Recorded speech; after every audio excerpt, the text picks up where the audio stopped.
In this video, I'm going to show you a few ideas for your first project, as well as how to execute those ideas. Before we begin, I want to first illustrate what a project would look like if it was too thick. The first pinch pot I have here in my hand is the pinch pot on the right is on the thicker side, and then the pinch pot on the left is just right. So with this piece, I would want to pinch it to be a little bit thinner. But in doing so, I want to make sure not to make it too thin. So it's important to be aware of what an appropriate thickness is. And overall, if it's even, it's better. Now this is an example of a wall that is getting too thin. So no matter how you are working, you want to make sure that you're working within the means of the clay. This clay cannot bend to be that thin. So you want to make sure that you maintain even thickness all the way around.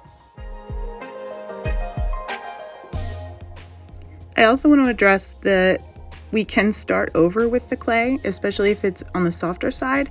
However, when you close up that clay, you are trapping air bubbles inside. So in order to get rid of the air bubbles, we have to do a little bit of what's called wedging, where you remove the air pockets from the clay.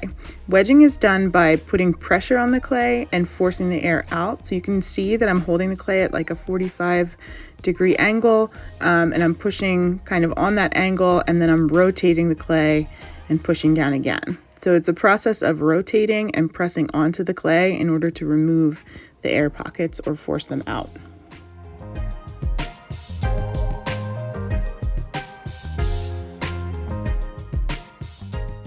For very small pieces of clay, you don't need to do the full process of wedging. Simply squishing it around in your hands a few times will ensure that you've removed the air pockets.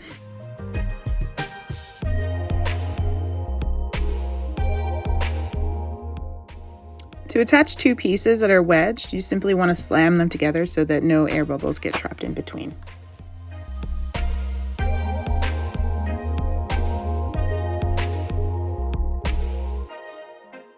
When I want to store my extra clay, I'm going to put it in a plastic bag. However, this clay is starting to dry out, so I'm just going to take a little bit of water on a sponge and I'm going to sort of pat it all around. That clay is then going to absorb that water while it's in the bag, and the next time I use it, it will be nice and soft.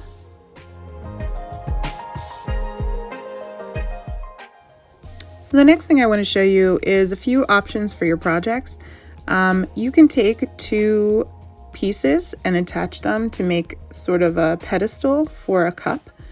And you'll simply want to do that by creating two forms and then scoring and slipping them together. The tool that I'm using is called a scoring tool, but you can also use a needle tool. You can use the fork that's in your kit at home, or you could use the end of a paper clip or a pencil. You can see here that I'm really scratching the clay. You don't want to be shy about scratching the clay. You want to make sure that you really rough it up. So you can see just how rough this texture is. Scoring is just another word for scratching the clay. In addition to scratching, you're going to want to create slip. So you're going to use a little bit of water and you're going to apply it to the scratched area. The water mixes with the little pieces of clay that you've scratched up, and it forms a sort of mud or slurry. And a shortcut is to take a sponge and just absorb a little bit of water and then just dab the surface of where your scored area is. Next, I'm going to put these two pieces together. I'm putting pressure on the inside and pushing where the scored area is. You want to do this in a firm but gentle way. Remember that this clay is really soft, so you don't want to break it. You can also score and slip two pieces of clay that are a little bit drier. So if I was working with something a little bit more delicate, I might make my pieces ahead of time and then score and slip them when they're leather hard. You can see I have a little bit of a crack here, but the next thing I'm going to show you is how to smooth that crack out and then how to blend the two pieces together. I'm just using a simple wooden tool here. You can use a popsicle stick to do this, or you could even use your plastic knife or your plastic spoon that's in your clay kit. And now I want to close that gap up that's between the first piece and the second piece. So I'm going to take a little piece of clay and I'm going to roll a coil. I start by squeezing the clay in my hand and giving myself a little bit of space on the surface that I'm working on, and then rolling out a little tiny snake of clay.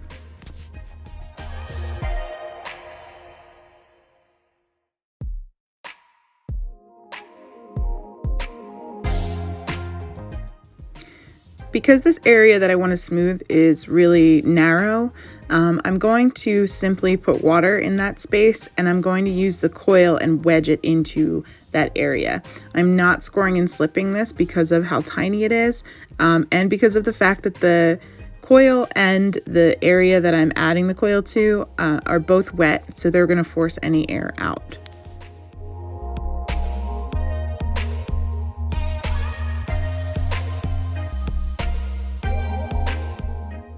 Next, I use my wooden tool to blend the coil downward and then upward so that I've covered that seam completely.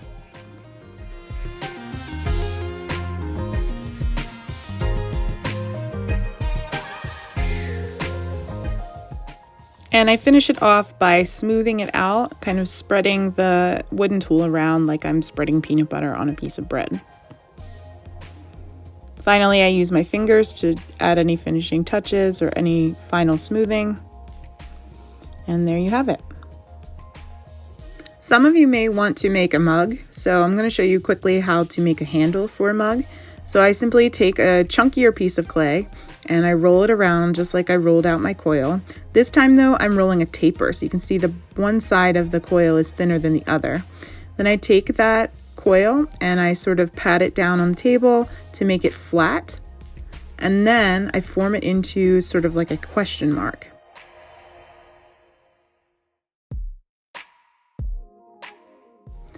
Then I take my knife and I cut the handle, and those two flat edges are then going to be connected to the side of the pot. So I just mark with a needle tool or another tool to let me know where to score, and then I score it up and I score the handle and I slip it on.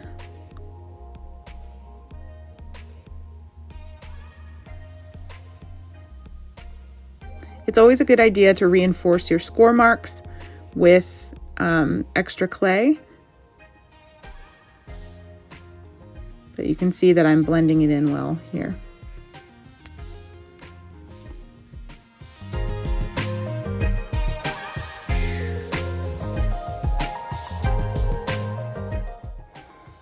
Another idea for you is to make a set. So you could make bowls that fit inside each other, or you could attach them together using the techniques I just showed you to make a multi-tiered project. You just want to make sure that you reinforce that attachment with some extra clay. And the final idea I want to show you today is making a hollow form. So you can score and slip two pinch pots together with their open sides together to make a sort of egg shape. You want to ensure that they're the same size, so you can see me comparing the openings here. You simply want to open the smaller one to meet the larger one. I'm also tapping the opening on the table to make a flat edge, which is going to be easier to score and slip together. Now I'm scoring each open end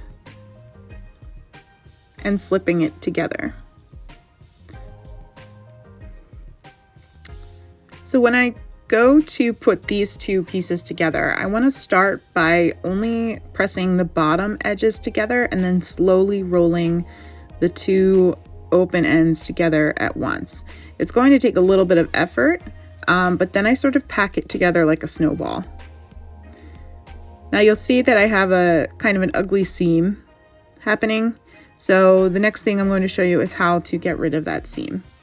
I'll be using a blending rib, but you can simply use a popsicle stick or any other flat material that you could use to smooth.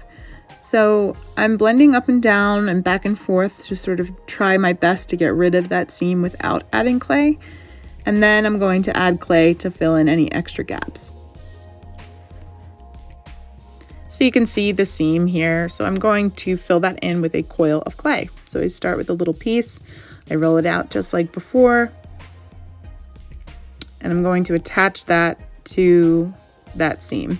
I do that just by adding a little bit of water, not scoring and slipping again, because this is going to get completely blended.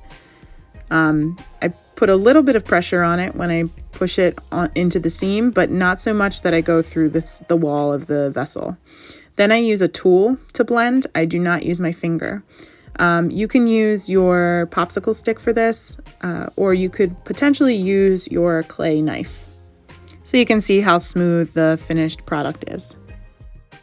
So now that my 2 pinch pots are now completely blended together, I'm going to consider adding parts to this. So this could be the body of an animal. You can see here I'm just kind of making legs and arms. I haven't scored and slipped them. They're not permanent, but I'm just sort of mapping it out. You could also take an additional pinch pot to make a head.